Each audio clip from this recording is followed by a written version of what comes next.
कहानी है एक बड़े से सांप की जो एक आइलैंड में किसी एक्सपेरिमेंट के दौरान बना था और वह एक्सपेरिमेंट पूरी तरह से इलीगल है और अब ये स्नेक समुद्र में घूम रही शिप पर मौजूद लोगों को अपना शिकार बनाना चाहता है। जिसके बाद क्या वो लोग स्नेक से अपनी जान बचा पाएंगे या फिर वह स्नेक सबको खत्म कर देगा। कहानी शुरू होती है एक आइलैंड से जहाँ पर हम लिन नाम के एक अमीर आदमी को देख पाते हैं जो अपने 2 असिस्टेंट के साथ उस आइलैंड पर बने अपने रिसर्च सेंटर पर पहुँचा है, जहाँ पर उसकी दोनों असिस्टेंट उसे किसी एक्सपेरिमेंट के बारे में बताती है जो कि अब पूरी तरह से फेल हो चुका है और अब उन्हें वे एक्सपेरिमेंट कंटिन्यू नहीं करना चाहिए, ऐसा वो असिस्टेंट लिन को बताती है क्योंकि उस एक्सपेरिमेंट के कारण उन्हें बहुत सारा नुकसान भी हो रहा है और यदि उन्होंने एक्सपेरिमेंट को कंटिन्यू किया तो दूसरे लोगों को भी इस इलीगल एक्सपेरिमेंट के बारे में पता चल जाएगा। अब ये सुनकर लिन बुरी तरह से चौंक जाता है। वहीं पर हम एक डॉक्टर को भी देख पाते हैं जिसने पीपी किट पहनी हुई थी। उस डॉक्टर का नाम क्यू है और वही इस रिसर्च सेंटर में सारे एक्सपेरिमेंट किया करता है। अब इसके बाद हम उसी सेंटर के बाहर कुछ लोगों को देखते हैं जिनमें कुछ डॉक्टर और कुछ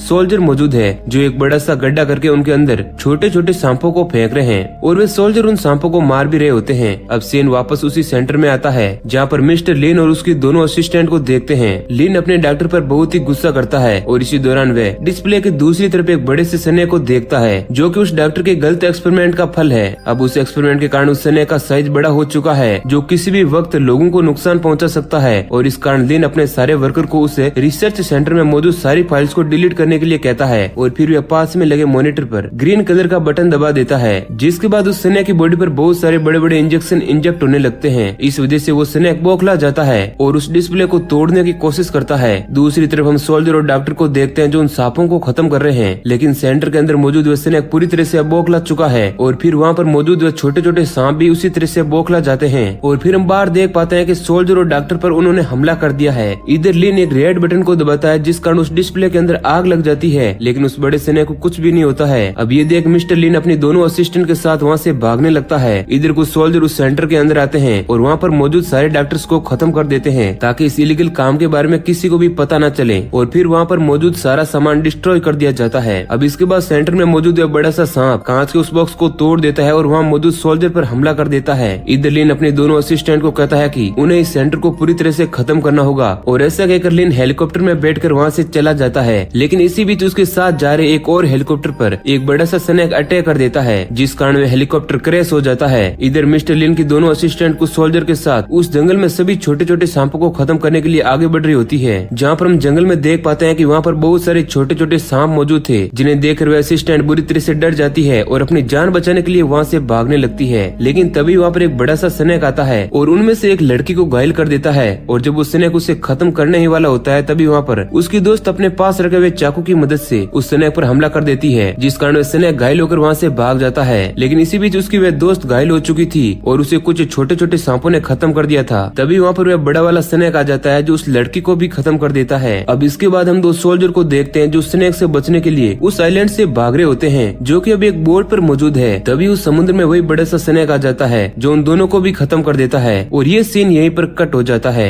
अब इसके बाद हमें कुछ सालों के बाद का सीन दिखाया जाता है और हम उसी आइलैंड के पास समुद्र में एक शिप को देख पाते हैं जिस पर मौजूद कई लोग एंजॉय कर रहे हैं। वहीं पर हम यंग नाम के एक लड़के को देखते हैं जो किसी इन्वेस्टिगेशन के लिए उस शिप पर मौजूद था। तभी वह देखता है कि 2 लोग आपस में लड़ रहे होते हैं जिनमें एक अमेरिकी आदमी चाइनीज आदमी को मार रहा होता है। यांग उसे बचाने के लिए वहाँ पर आता है जिसे देखकर अमेरिकी आदमी वहाँ से भाग जाता है। तभी वहाँ पर उसे अपना बचपन का दोस्त सुजू मिलता है जो उससे पूछता है कि आखिर वह वहाँ क्या कर रहा है और उसने अपनी पुरानी इन्वेस्टिगेशन टीम को क्यों छोड़ा। हालांकि वो उसे कुछ नहीं बताता है और वहाँ से चला जाता है। साथ ही हम देखते हैं कि कोई यांग की छुप तस्वीरें ले रहा होता है। अब थोड़ी ही देर बाद यांग उस अमेरिकी आदमी को पकड़ लेता है और उससे कुछ सवाल करता है। अब इस दौरान यांग उसके जवाबों से संतुष्ट नहीं होता है और उससे पूछता है कि आखिर वह इस शिप पर क्या कर रहा है। लेकिन वह अमेरिकी आदमी अभी भी झूठ बोल रहा होता है। लेकिन तभी उस शिप में एक जोरदार झटका लगता है जिससे मौका पाकर वह आदमी वहाँ से भाग जाता है और उसी जगह पर एक लड़की मौजूद होती है जिसका नाम ली है। उसके हाथों से उसका कैमरा नीचे गिर जाता है और वह कैमरा यांग देख लेता है जिसमें उसकी बहुत सारी तस्वीरें मौजूद होती है। दरअसल वो लड़की उससे छिपकर उसकी तस्वीरें ले रही होती है और वो कहती है कि वो एक विज्ञापन कंपनी में काम करती है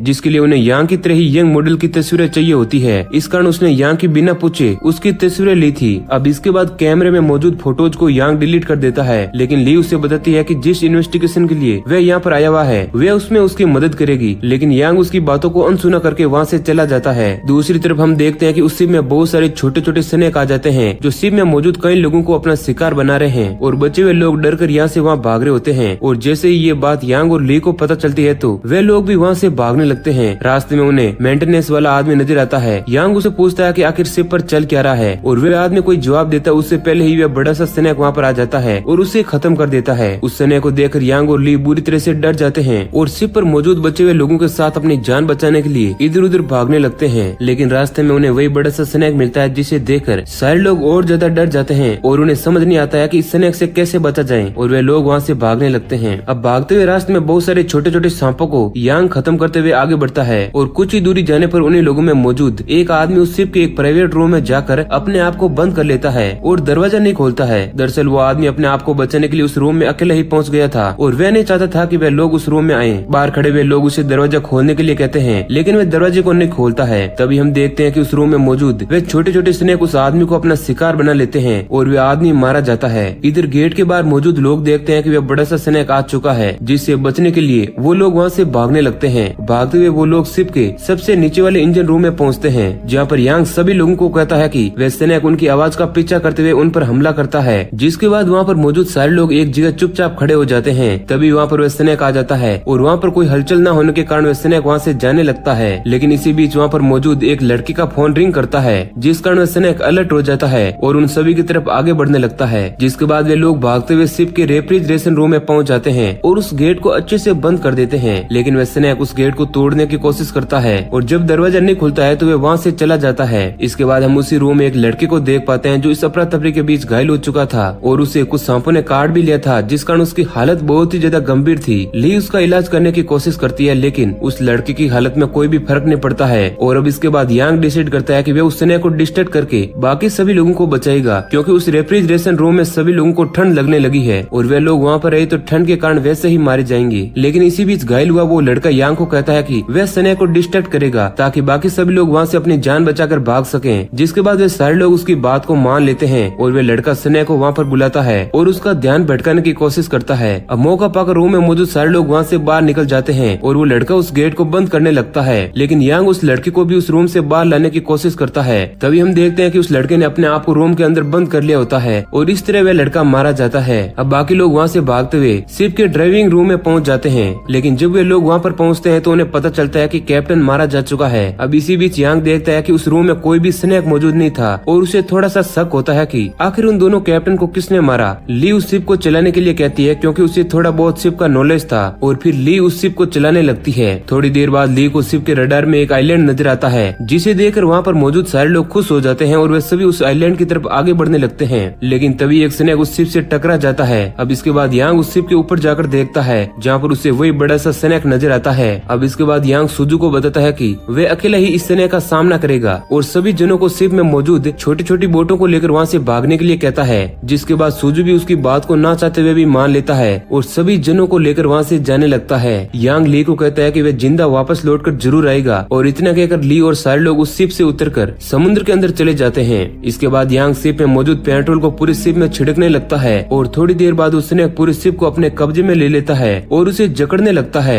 इधर समुद्र में बहुत दूर पहुँच चुके सारे लोग ये देखकर यांग की फिक्र करने लगते हैं और उसे पुकारने लगते हैं। लेकिन थोड़ी देर बाद उस शिप में एक ब्लास्ट होता है, जिसे देखकर समुद्र में मौजूद सभी जनों को लगता है कि उस स्नेक के साथ साथ यांग भी मारा गया है। लेकिन थोड़ी ही देर बाद वो पानी के अंदर से निकलता है और उन लोगों की बोट में आकर बैठ जाता है और थोड़ी ही देर बाद वे बेहोश भी हो जाता है। और जब यांग को होश आता है तो वे अपने आप को सभी लोगों के साथ उसी आइलैंड के किनारे पर पाता है। वे सभी लोगों को उठाता है और उस आइलैंड की तरफ आगे बढ़ने लगता है। लेकिन इसी बीच एक लड़की उसी आइलैंड के किनारे बने हुए पत्थरों से टकरा कर गिर जाती है और उसके हाथों से खून निकलने लगता है और हम देखते हैं कि वहाँ पर पड़े हुए पत्थर एक क्रीचर में बदल जाते हैं और उस लड़की को निकल जाते हैं। ये देखकर यांग और वहाँ पर मौजूद सारे लोग समझ जाते हैं कि ये पत्थर खून के प्यासे हैं और खून को महसूस करके अपना शिकार करते हैं। इसके बाद सारे लोग बहुत ही सावधानी के साथ उस आइलैंड के अंदर जाते हैं, जहाँ पर वो लोग आगे बढ़ते हुए एक मिलिट्री कैंप तक पहुँच जाते हैं जो उसी आइलैंड पर मौजूद था, जिसके अंदर उन्हें बहुत सारे हथियार मिलते हैं और एक वॉकी टॉकी भी मिलता है। यांग उस वॉकी टॉकी से शहर में संपर्क करने की कोशिश करता है, लेकिन उसे वहाँ पर कोई भी सिग्नल नहीं मिलता है।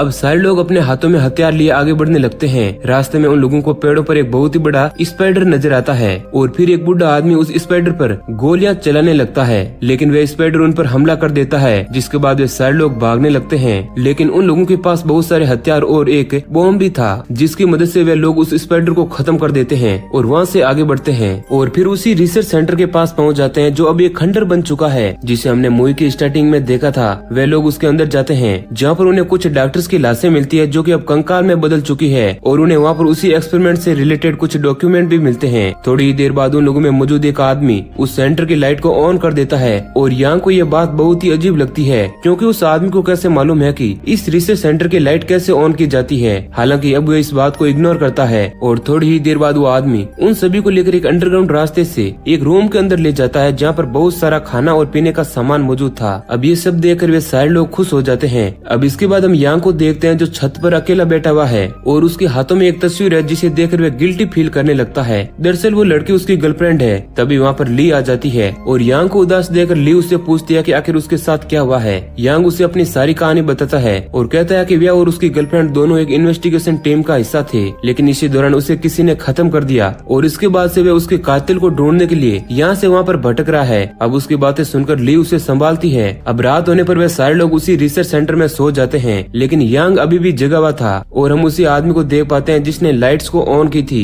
वह उस सेंटर में कुछ चीजें ढूंढने की कोशिश कर रहा होता है और फिर वह दरवाजे पर लगे हुए एक पोस्टर के पीछे से एक बुक को निकालता है, और यहाँ पर हम समझ पाते हैं कि वह आदमी कोई और नहीं बल्कि डॉक्टर क्यू है जो मिस्टर लेन के लिए काम किया करता था, और उसी के एक्सपेरिमेंट के कारण वह स्नेक इतना खतरनाक हो गया और वे अभी भी जिंदा है। अब इसके बाद हम यांग को देखते हैं जो उस रिसर्च सेंटर को एक्सप्लोर करने के लिए आगे बढ़ता है और वो एक बहुत ही बड़े रूम में आ जाता है जहाँ पर उसका सामना उसी बड़े स्नेक से होता है और वे उस पर अटैक करने ही वाला होता है, लेकिन तभी वहाँ पर सुजू आ जाता है जिसके हाथों में गन थी और वो उस स्नेक पर हमला कर देता है और यांग को वहाँ से भागने के लिए कहता है। यांग वहाँ से भाग जाता है और इससे पहले कि सुजू वहाँ से भाग पाता वे स्नेक उस पर हमला कर देता है। हम देख पाते हैं कि वे रूम एक गुफा की तरह था और वह भी बंद हो जाता है। इधर यांग बुरी तरह से डर जाता है और अपने दोस्त की मौत पर रोने लगता है और फिर वे वापस सभी लोगों के पास लौटता है। और फिर थोड़ी देर बाद उनकी वॉकी टॉकी पर एक कॉल आता है जिसमें सिटी में मौजूद रेस्क्यू टीम उन्हें बताती है कि वे उन्हें बचाने के लिए अगली सुबह तक वहाँ पर आ जाएंगे। तभी यांग उन सभी से कहता है कि हमें उस स्नेक से डर कर नहीं भागना है, अब हम सभी लोग मिलकर उसका सामना करेंगे और उसे खत्म करके हम अपने दोस्तों की मौत का बदला लेंगे। और फिर वे लोग जंगल में पूरी प्लानिंग करते हैं जहाँ पर सभी लोग मौजूद होते हैं, लेकिन इसी बीच डॉक्टर क्यू यांग पर हमला कर देता है क्योंकि वह नहीं चाहता था कि वह स्नेक मारा जाए, क्योंकि वह अभी भी अपना एक्सपेरिमेंट कंटिन्यू करना चाहता है। वह कहता है कि उसने उस शिप पर मौजूद दोनों कैप्टन को खत्म किया था ताकि उस शिप पर मौजूद सारे लोग उस आइलैंड की तरफ आगे बढ़े जहाँ पर उसका वह सेंटर था, और हुआ भी ऐसा ही। लेकिन तभी यांग देखता है कि क्यू के पीछे वह बड़ा सा स्नेक आ जाता है जो देखते ही देखते डॉक्टर क्यू को निकल जाता है, और फिर इसके बाद वह स्नेक यांग का पीछा करता है। यांग भागते हुए आगे बढ़ता है और एक पहाड़ी के पास पहुँच जाता है और फिर वह वहीं पर रुक जाता है, और जब वह स्नेक पहाड़ी से नीचे गिरने लगता है तो इसी बीच यांग अपने पास रखा हुआ कुछ खून उन्हीं मॉन्स्टर पत्थरों पर फेंक देता है और कुछ खून स्नेक पर भी फेंक देता है, जिसके बाद जैसे ही वो स्नेक नीचे गिरता है तो वहाँ पर मौजूद सारे पत्थर मॉन्स्टर में बदल जाते हैं और देखते ही देखते उस स्नेक को पूरी तरह से निचोड़ कर खाने लगते हैं, जिस कारण वह स्नेक मारा जाता है। और इस तरह से वे सारे लोग सर्वाइव कर चुके थे और फिर अगली ही सुबह उन्हें बचाने के लिए रेस्क्यू टीम भी आ चुकी थी और सारे लोग शिप में बैठकर वहाँ से चले जाते हैं। इसी सीन के साथ मूवी एंड हो जाती है। तो दोस्तों ये कहानी आपको कैसी लगी है हमें कमेंट करके जरूर बताना। धन्यवाद। अगर तुम लोग नए हो तो सब्सक्राइब करो, वो जो लाल वाला बटन है उसके साथ सूर्य नमस्कार करो या फिर अनुलोम विलोम, मुझे नहीं पता, बस क्लिक हो जाना चाहिए। अब